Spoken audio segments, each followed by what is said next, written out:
Those Islanders Stanley Cups in the just prior to Edmonton kind of coming to their championship form. That's the hockey that I grew up on. So those are legends and mentors for me. I would say I feel sheepish, possibly. So, but it's an honor. A tremendous performance tonight by our team. First off, Spencer. Yeah. What do you say of his performance? 40 saves, a shutout. Stronger as the game went on, and required to be stronger as the game went on, especially the penalty kills in the third period. Against a very heavy forecheck, right? Maybe the most, in terms of frequency, they dump every puck and they forecheck very hard. So your goaltender is a big part of stopping those pucks, and it's not easy handoffs. And I think he is mentally tested right through the theme, not just on shots, on other parts of the game. So he got stronger. That's just a good sign for any goaltender, but for a young man to be able to build his game like that. And I thought this game was going to be like the toughest possibly of our month when you come off the West Coast and you knew that Aaron wasn't going to be back, and then you lost Matthew, that this would be, for the style of game that it was going to be and for coming off the West Coast, it was the one I was most worried about, and really proud of the way it was like ugly by design and grinder by design. You talked about this morning about the scariness, kind of the challenge of that first 10 minutes, and it seemed like the guys were ready from the get-go.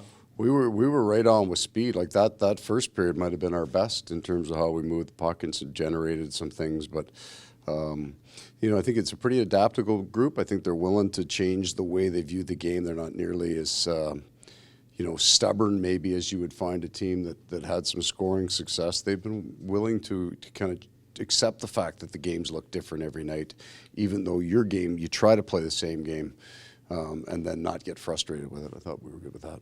Pretty happy with the way the penalty kill's been lately. Yeah. I think 10 of 11 now. Yeah, so we have, and you guys got the numbers, I don't know if you have access to them. The two highly unusual things about our game so far is we are top 10 in actually power play goals, expected goals for, and we're sitting right at the bottom of it, and that's true of our PK as well. That are what we're giving up on our PK shouldn't have related to the goals. I'm not blaming the goaltender. It's just we've had some unusual things happen around our net. So I feel like our PK was there, but we changed it again, right? We changed personnel on it. We started originally running pairings of the top 9, and then Stahl and Luosterainen have come off the bench for Stahl's face-offs. That has let us cut back some of the other guys' 5-on-5 or PK minutes to help them 5-on-5. So we'll get two. We'll get at least one. I mean, Aaron's going to kill for us. We'll get one more defenseman back there, and that'll be a boost. On a similar note, your power play numbers are starting to tick up a little yeah, bit. Is that the same thing you're I saying? think I'm going to give us 4, 5, 6 of our last 15 possibly, even though they didn't count the one in LA. That's a power play goal, man. And it's the same thing. Like we're in that. I think we're probably 8th or 7th in expected goals for on our power play. Even with Aaron out, it's just been a little bit frustrating.